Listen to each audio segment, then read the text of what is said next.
Hey everyone, I'm Davey with Englewood Christian Church, and tonight we're going to do our Wednesday night Bible study. And we're going to do it in the building, but I didn't want to leave anybody hanging that's not able to make it or still not comfortable meeting together. For the people that are coming, I know there's been a lot of mention that people want to interact, they want to talk, and so we're going to do a lot of that, and there's going to be a lot of questions that are open for discussion tonight, but I didn't want to leave anybody hanging, so I'll give you the chapter and verse that we're going to be studying tonight, and a little bit of the inspirational part that comes from this particular study of Hebrews, and it's called Life Lessons with Hebrews.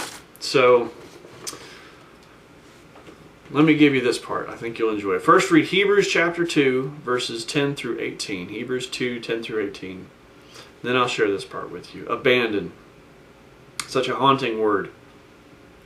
On the edge of a small town sits a decrepit house, weeds higher than the porch, boarded windows and a screen door bouncing in the wind. To the front gate is nailed a sign, abandoned. Nobody wants that place. Even the poor and desperate pass it by. A social worker appears at the door of an orphanage, and her big hand is the small, dirty one of a 6-year-old girl. As the adults speak, the wide eyes of the child explore the office of the director. She hears the worker whisper, "Abandoned. She was abandoned."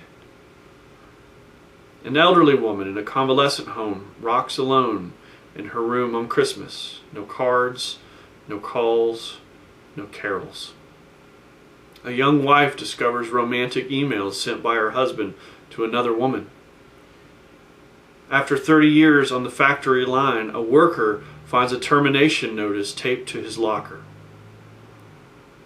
Abandoned by a family, abandoned by a spouse, abandoned by a big business. But nothing compares to being abandoned by God. From noon until 3 in the afternoon, darkness came over the land. About 3 in the afternoon, Jesus cried out in a loud voice, "Eli, Eli, lema sabachthani," which means, my God, why have you forsaken me?"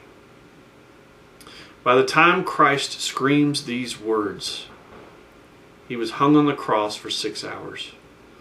Around 9 o'clock in the morning, he stumbled to the left of Skull Hill. A soldier pressed a knee on his forearm and drove a spike through one hand, then the other, then both feet. As the Romans lifted the cross, they unwittingly placed Christ in the very position in which he had came to die, between man and God. One of the times that we tend to feel alone is when we're facing temptation. And it's common for us to think our struggle is unique and that we're all alone. But this passage in Hebrews that hopefully you're reading reminds us that Jesus knows what we face. He gets it. He's faced the same temptations. He knows our situation and he understands. He wants to help if you'll let him. So I hope you've enjoyed this, short and sweet, and hopefully eventually we'll all be able to meet and study the Word together. So love you guys. Have a great evening, and take care. God bless.